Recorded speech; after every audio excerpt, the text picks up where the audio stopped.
Mga kababayan, huwag nyo nang hanapin ang mga pulis sa presinto sapagkat kami ay nasa inyo ng mga telepono. Dial 911, darating kami sa loob ng 5 minuto. Lilingkod sa bawat Pilipino at magbibigay ng tamang impormasyon para sa tahimik at maayos na Pilipinas. Police News Network, alagad ng batas, tagapagtaguyod ng balitang pulis, sandigan ng mamamayan, patnubay ng katotohanan. La Campo Crame, maghahatid ng pinakahuling kaganapan at nagbabagang balita. Ito ang PNN Police News Network. At ngayon, ang inyong mga tagapagbalita. Magandang araw, Bagong Pilipinas. Kami ang inyong alagad ng batas, tagataguyod ng Balitang Pulis, Police Captain Nomer Macaraig. At Patrolwoman Mary Grace Artizuela mula sa PNP Anti-Cybercrime Group, maghahatid sa inyo ng tamang balita, kwento ng pulis at serbisyo para sa mamamayan. At ito ang PNP News Online. Ang pangunahing balita ng Police News Network, alagad ng batas, tagataguyod ng Balitang Pulis.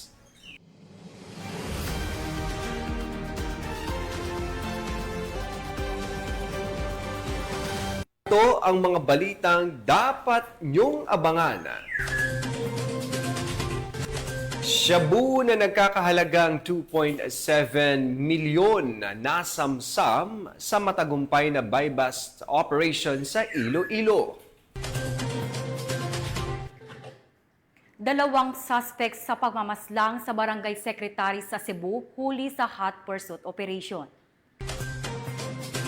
At lalaking may kasong pang-aabuso timbog sa Davao de Oro.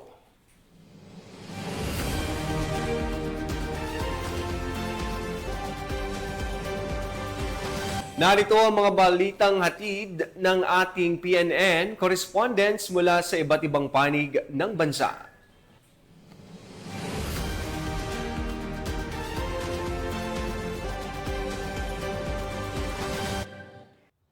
Natin ang balita mula sa bahagi ng Luzon.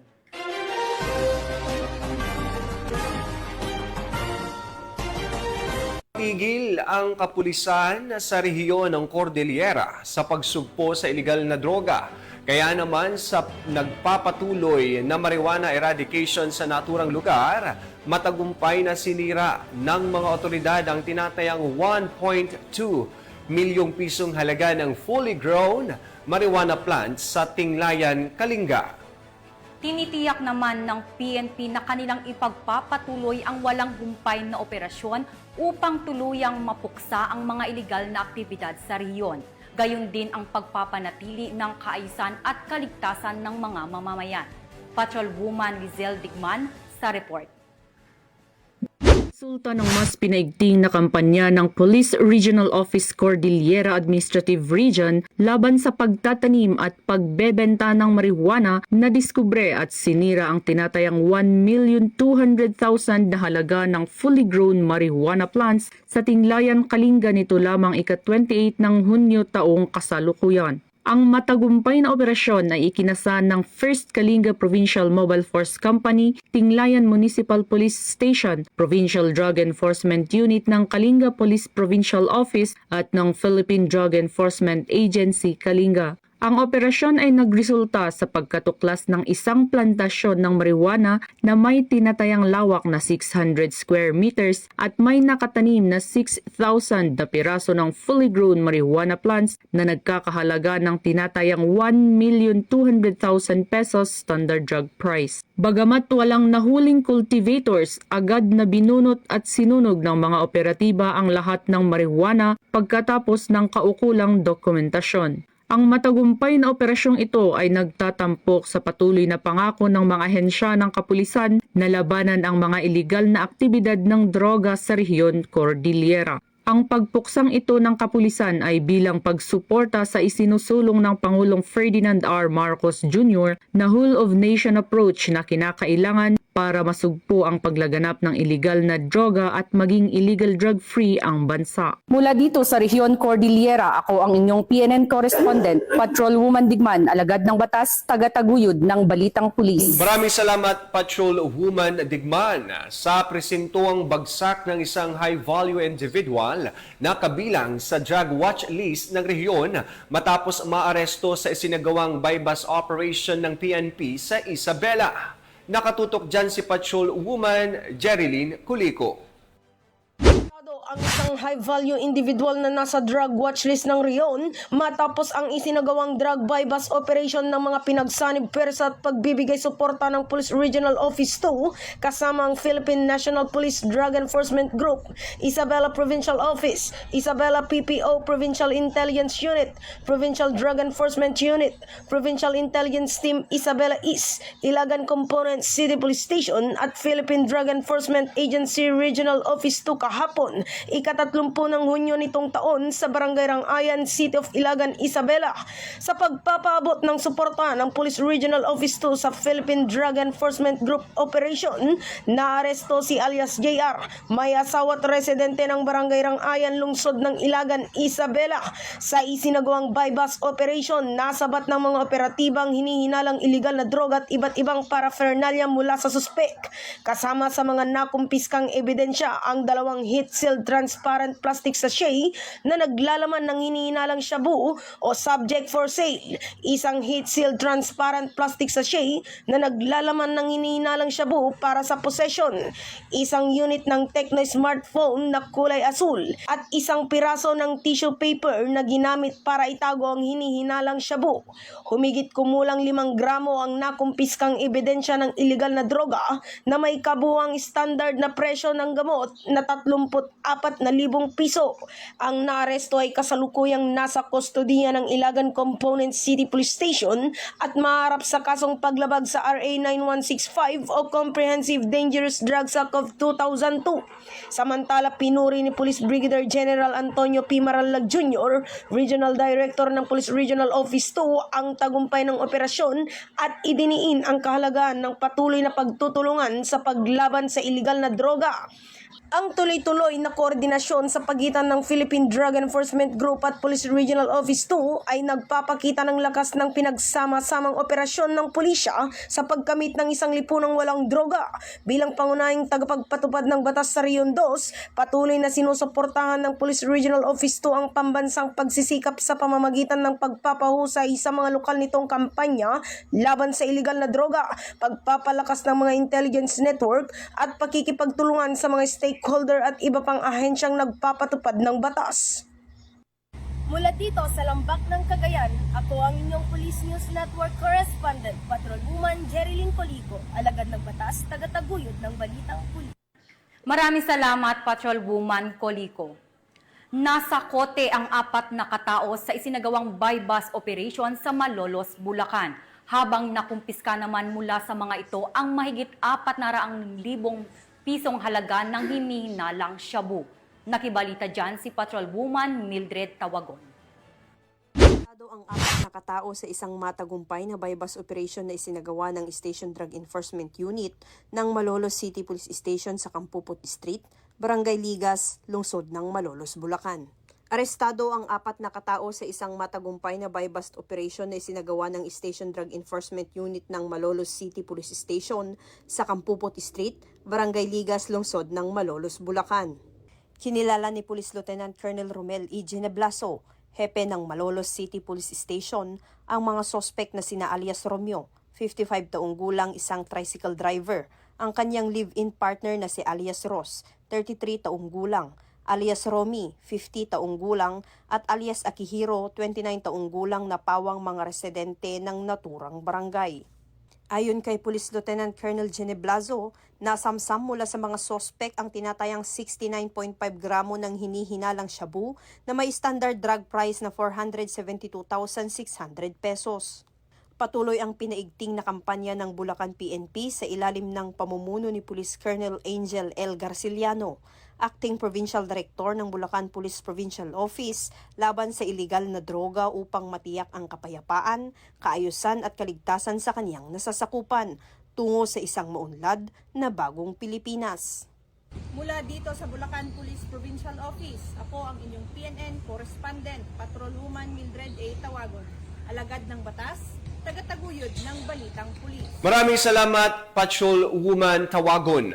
Arestado ang isang mister matapos nitong pagsasaksakin ang di umunay kalaguyo ng kanyang misis sa bayan ng Nara, Palawan. Agad namang rumisponde ang mga pulis para mahuli ang naturang sospek. Alamin ang detalye ng report mula kay Patrolwoman Christine Lorenzo. Patay ang isang lalaki matapos umanong saksakin ng mister ng babaeng kasama nito sa loob ng isang silid sa isang boarding house sa Barangay Poblasyon, Nara, Palawan, nito lamang ika-27 ng Hunyo taong kasalukuyan. Kinilala ang biktima na si alias Vin, 27 taong gulang, isang laborer at residente ng Barangay Taricha, Nara, Palawan. Ang suspect naman ay nakilalang si alias Mark, 34 na taong gulang, residente ng Purok 4, Barangay Estrella, Nara, Palawan. Ayon sa ulat ng Nara Municipal Police Station, nakatanggap sila ng tawag mula sa kapitan ng Barangay Poblasyon kaugnay ng insidente ng pananaksak. Agad rumisponde ang mga otoridad at natagpuan ang bangkay ng biktima na hubot-hubad, wala ng buhay at may tama ng saksak sa kaliwang bahagi ng likod. Sa inisyal na investigasyon, lumabas na naaktuhan umano ng sospek ang biktima at ang kanyang asawa habang may ginagawang masaselang aktibidad sa loob ng inumpahang silid. Dahil sa galit, sinaksak umano ng sospek ang lalaki gamit ang isang patalim na may habang 11 pulgada. Depensa naman ng asawa ng sospek, matagal na umano silang hiwalay ng kanyang mister. Naaresto agad ng mga pulis si Mark at narecover rin ang ginamit na patalim sa krimen. Sa kasalukuyan, nasa kustodiya na siya ng Nara Municipal Police Station habang inihahanda ang kasong murder laban sa kanya. Mula dito sa Calapan City, Oriental Mindoro, ako ang inyong PNN Correspondent, Patrolwoman Christine Lorenzo, alagad ng batas, tagataguyod ng Balitang Pulis.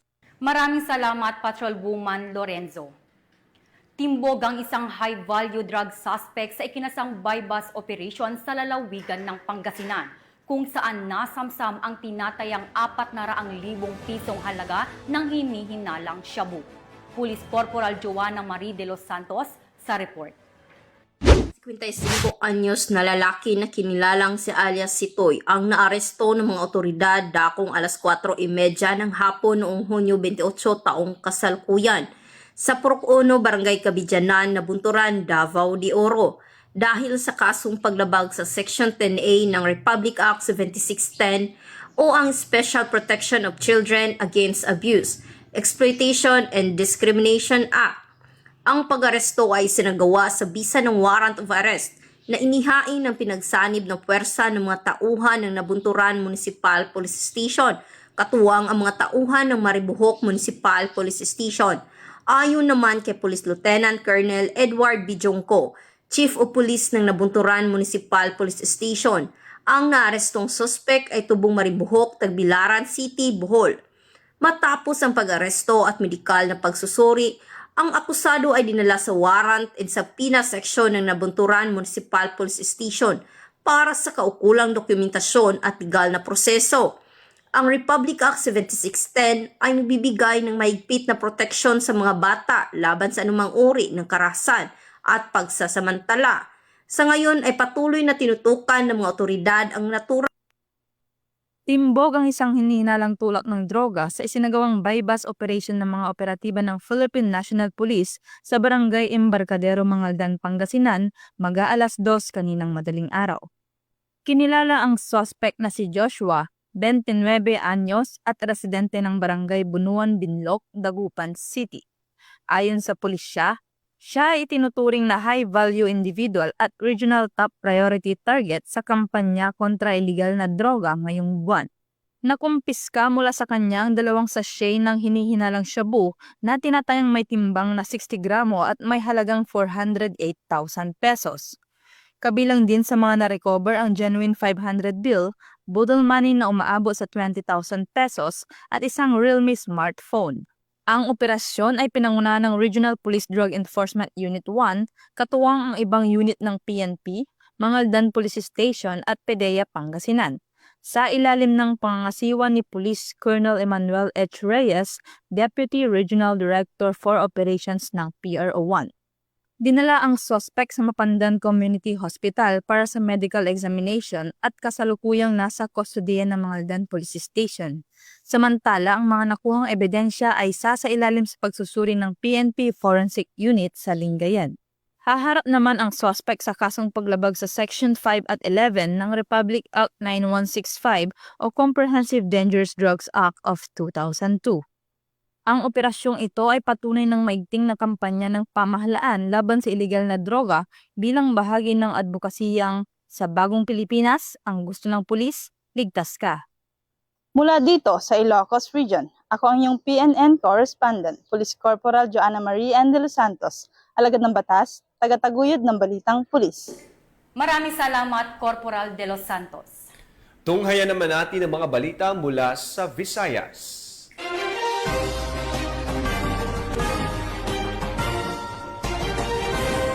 Hindi umabot sa kanilang inaasam na bentahan ang tatlong hinihinalang tulak ng droga matapos mahuli sa isang matinding buy-bust operation sa bayan ng Miagao, Iloilo, kung saan nasabat ang tinatayang 2.7 milyong pisong halaga ng hinihinalang shabu.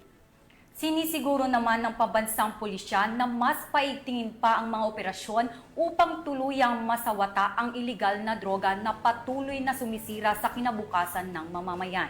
Magbabalita dyan si Patrolwoman Andrea Dominic De Palubos.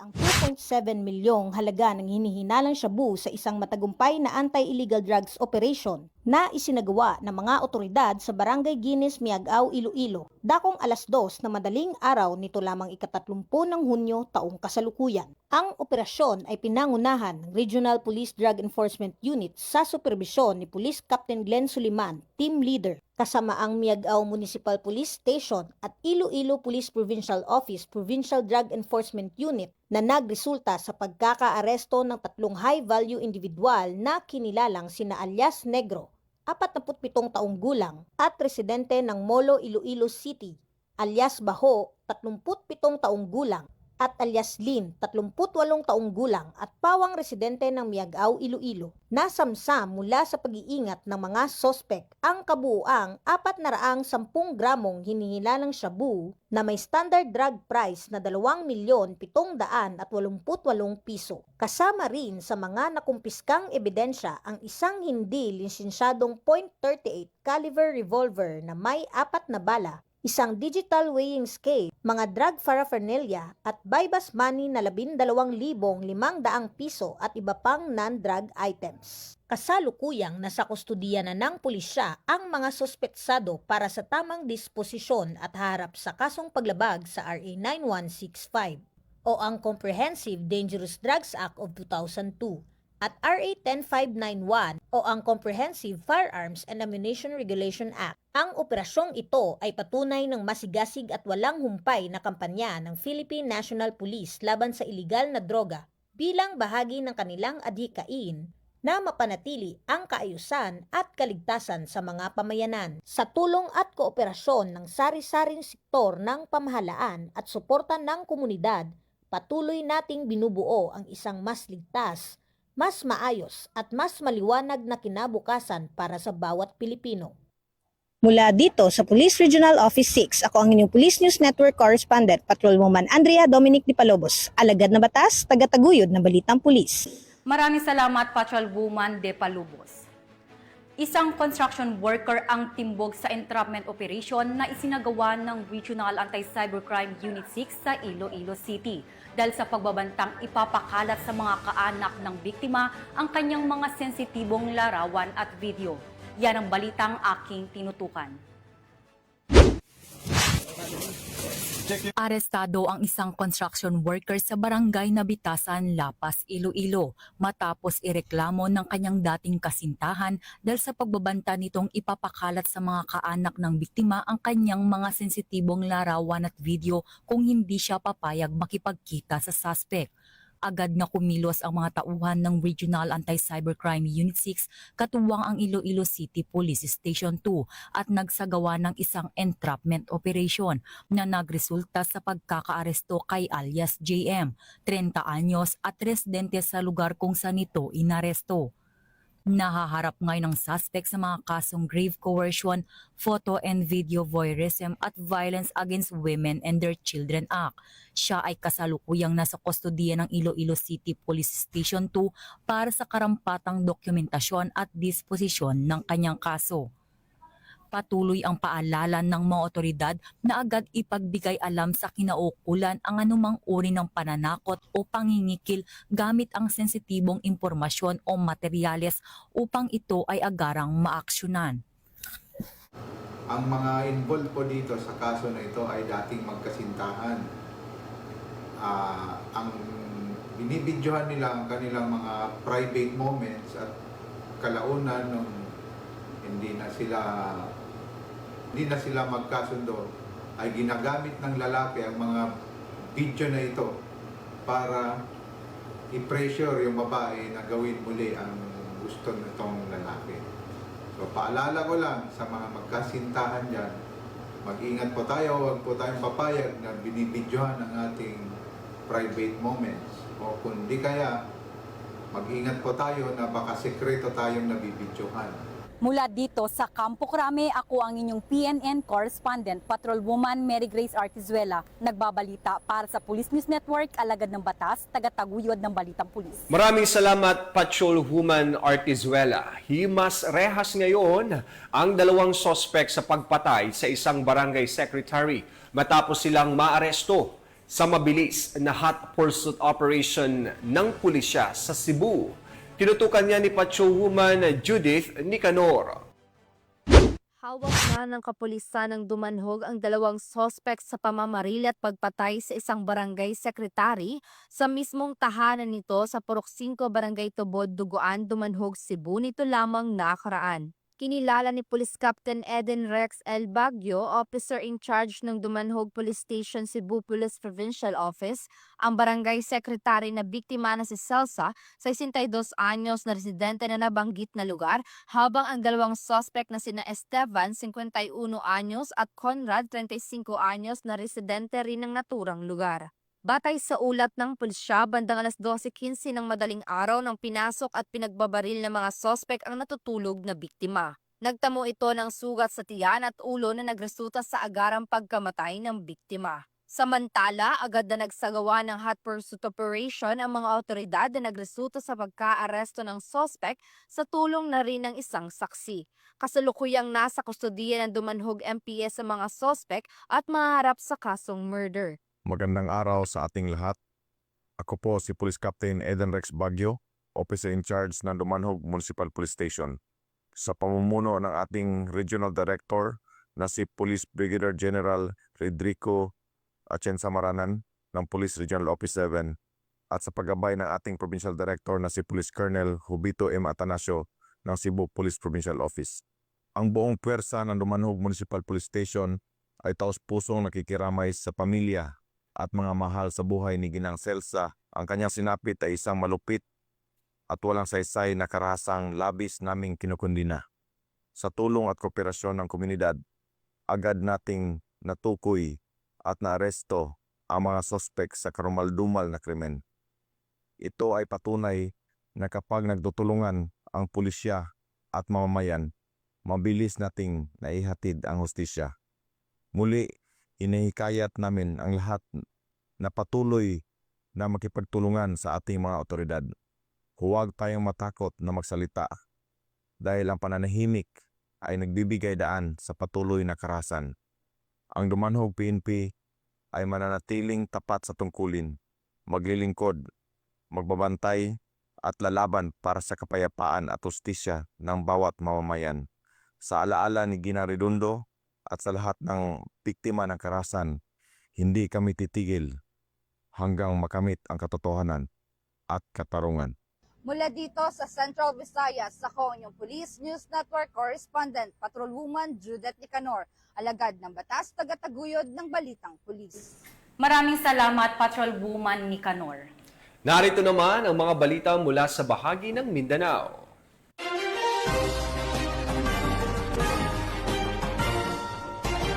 Matapos ang matagal na pagtatago, tuluyan ng nasukol ng kapulisan ng isang lalaking naharap sa kasong pang-aabuso sa bata. at sa bisa ng inihaing na warrant of arrest ng mga otoridad sa bayan ng Nabunturan, Davao de Oro.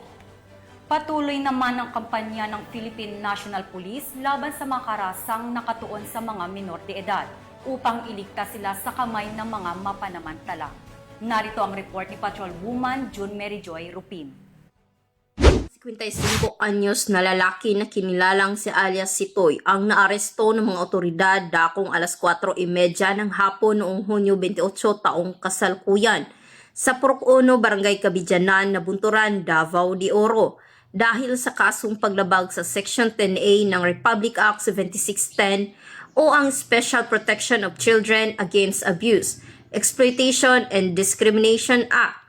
Ang pag-aresto ay sinagawa sa bisa ng warrant of arrest na inihain ng pinagsanib ng puwersa ng mga tauhan ng Nabunturan Municipal Police Station, katuwang ang mga tauhan ng Maribojoc Municipal Police Station. Ayon naman kay Police Lieutenant Colonel Edward Bijongco, Chief of Police ng Nabunturan Municipal Police Station, ang naarestong suspect ay tubong Maribojoc, Tagbilaran City, Bohol. Matapos ang pag-aresto at medikal na pagsusuri, ang akusado ay dinala sa warrant and subpoena section ng Nabunturan Municipal Police Station para sa kaukulang dokumentasyon at legal na proseso. Ang Republic Act 7610 ay nagbibigay ng mahigpit na proteksyon sa mga bata laban sa anumang uri ng karahasan at pagsasamantala. Sa ngayon ay patuloy na tinutukan ng mga otoridad ang naturang kaso upang masiguro ang hustisya para sa biktima. Mula dito sa Police Regional Office 11, ako ang inyong PNN correspondent, Patrolwoman June Mary Joy Rupin, alagad ng batas, tagataguyod ng balitang pulis. Maraming salamat, Patrolwoman Rupin. Bagsak sa kamay ng batas ang isang hinihinalang drug personality matapos maaresto sa ikinasang buy-bust operation ng mga otoridad sa bayan ng Villanueva, Misamis Oriental. Ang report mula kay Patrolwoman Danessa Berdos.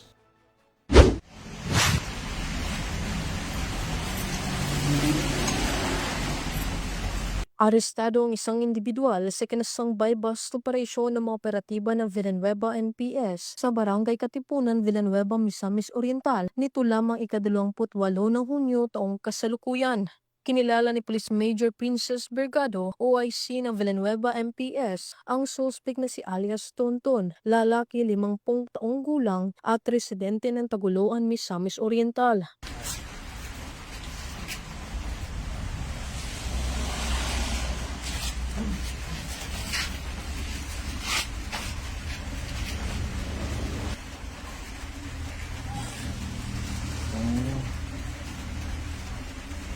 Sa ikinasang operasyon ng mga operatiba ay nakumpiska ang 12 maliliit na pakete ng hinihinalang shabu, isang cellphone, isang 500 peso bill na ginamit bilang buy-bust money at iba pang mga non-drug items. Naharap ang suspect sa kasong paglabag sa RA 9165 o Comprehensive Dangerous Drugs Act of 2002. Mula dito sa Camp Capistrano, Gusa, Cagayan de Oro City, ako ang inyong Police News Network correspondent, Patrolwoman Danessa Berdos, alagad ng batas, tagataguyod ng balitang pulis. Maraming salamat, Patrolwoman Berdos. Sa gitna ng patuloy ng kampanya kontra iligal na droga, isang hinihinalang drug pusher ang nadakip sa buy-bust operation kung saan nasamsam ang tinatayang 300,000 pisong halaga ng hinihinalang shabu. Patrolwoman Resali Umalay, ibalita mo. Ito ng mga tauhan ng Regional Police Drug Enforcement Unit 12, ang isang lalaki na tulak ng iligal na droga. Kinilala ang nadakip na si alias JM, 24 anyos, tinuturing na high-value individual at residente ng Barangay Lanao, Kidapawan City. Nasakote ang sospek sa ikinasang buy-bust operation sa Purok 5A, Barangay Balindog, Kidapawan City, Cotabato. Nakumpiska kay JM ang nasa 55.1 gramo ng hinihinalang shabu na may standard drug price na 374,680 pesos. Sa kabila ng matagumpay na operasyon, tinitiyak naman ang ating kapulisan na mas lalo pang paiigtingin ang kanilang kampanya kontra iligal na droga tungo sa kaayusan, kapayapaan at kaunlaran ng komunidad dahil dito sa bagong Pilipinas ang gusto na pulis, ligtas ka. Mula dito sa General Santos City, ako ang inyong PNN correspondent, Patrolwoman Resali Umalay, alagad ng batas, tagataguyod ng balitang pulis. Maraming salamat, Patrolwoman Umalay. At para sa ating huling balita, isang high-value drug personality ang naaresto ng mga otoridad matapos masamsam mula sa kanya ang tinatayang 680,000 pesos na halaga ng hinihinalang shabu sa isang matagumpay na buy-bust operation sa lungsod ng Cotabato. Ibabalita yan ni Patrolwoman Angela Bandarlipe.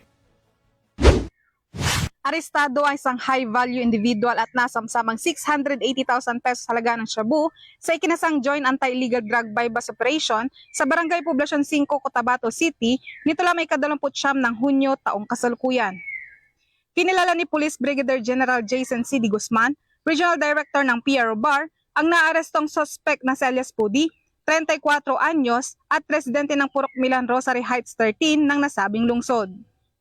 Dakong alas 11:45 ng umaga, nang isagawang operasyon ng mga operatiba ng PNP Drug Enforcement Group, Special Operation Unit Bangsamoro Autonomous Region, katuwang Cotabato City Police Station 1, IMEG PNP, RIU at PIDEA BARM at nasamsam mula sa suspect ang dalawang jumbo-size na plastic sachet na naglalaman ng hinihinalang shabu na may kabuuang bigat na 100 gramo at tinatayang nagkakahalaga ng 680,000 pesos marked by bus money na ginamit sa operasyon. Nasa kustodiya na ngayon ng PNP Drug Enforcement Group, Special Operation Unit BAR ang suspect at nakatakdang sampahan ng kasong paglabag sa ilalim ng Republic Act 9165 o ang Comprehensive Dangerous Drugs Act of 2002. Ang matagumpay na operasyong ito ay patunay ng mas pinaigting ng kampanya ng PNP at mga katuwang na ahensya laban sa iligal na droga sa rehiyon.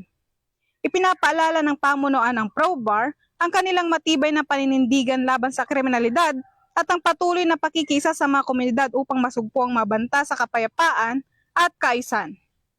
Mula rito sa riyon ng Bangsamoro, ako ang iyong Police News Network Correspondent, Patrolwoman Angela Bandarlipe, alagad ng batas, tagataguyod ng balitang pulis. Maraming salamat, Patrolwoman Bandarlipe. At yan po ang mga balitang nakalap ng ating PNN correspondents mula Luzon, Visayas at Mindanao. At dahil nga po ngayon ay buwan na ng July 1, 2025, mamaya po ay gaganapin ang kick-off ceremony ng 30th Police Community Relations o PCR Month 2025 dito po sa Campo Crame. Inayayahan po natin ang lahat ng mga kapulisan, katuwang ang mga ahensya at ang ating mga kababayan na makiisa sa pagsisimula ng buwan ng mas pinaigting na ugnayan at pagtutulungan ng pulisya at ng komunidad. Ang seremonya ay sabayang ipagdiriwang sa iba't ibang rehiyon at itinatampok ang mga programa at inisyatibong naglalayong palakasin ang kapayapaan, kaayusan at partisipasyon ng mamamayan sa pagbuo ng ligtas at nagkakaisang bansa tungo sa isang bagong Pilipinas. Yan po, sa lahat po ng ating mga kasamahang pulis at sa ating po mga katuwang na komunidad, happy PCR Month sa ating lahat. At syempre binabati ko po ang aking alma mater, ang Barang Bulihan Integrated Senior High School ng 30th founding anniversary, 30 taon na ang ating paaralan. Sa lahat po ng ating mga naging guro at sa mga guro po ng ating paaralan at sa lahat po ng taong nasa likod nito para magkaroon po ng high school sa ating barangay, maraming salamat po sa inyong lahat. At sa lahat po ng aking maging classmate po dyan sa Barangay Bulihan, maraming salamat and congratulations sa atin. At sa ngalan po ng pamunuan ng Philippine National Police sa pangunguna ni PNP Chief Police General Nicolas Torre III at sa pamumuno ni President Ferdinand Bongbong Marcos Jr., kami po ay maglilingkod sa bawat Pilipino at magbibigay ng tama at balansing balita. At huwag nyo na pong hanapin ang mga pulis sa mga presinto sapagkat kami po ay nasa inyo ng mga telepono. Dial 911, darating kami sa loob ng 5 minuto. Sa bagong Pilipinas, ang gusto ng pulis, ligtas ka. At mula po dito sa tanggapan ng tagapag-ugnay ng Pambansang Pulisya, kami po ang inyong alagad ng batas, tagataguyod ng Balitang Pulis, sa ngalan po ng aming Direktor, Police Brigadier General Marvin Josaro. Ako po si Police Captain Nomer Macaraig. At Patrolwoman Mary Grace Artizuela mula sa PNP Anti-Cybercrime Group. Maghahatid ng tamang balita, kwento ng pulis at serbisyo para sa mamamayan. At ito ang PNP News Online. Ang pangunahing balita ng Police News Network.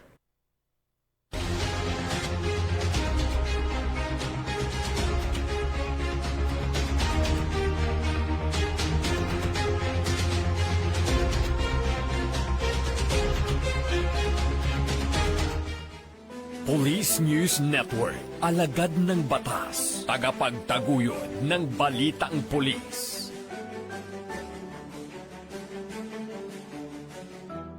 Mga kababayan, huwag nyo nang hanapin ang mga pulis sa presinto sapagkat kami ay nasa inyo ng mga telepono. Dial 911, darating kami sa loob ng 5 minuto.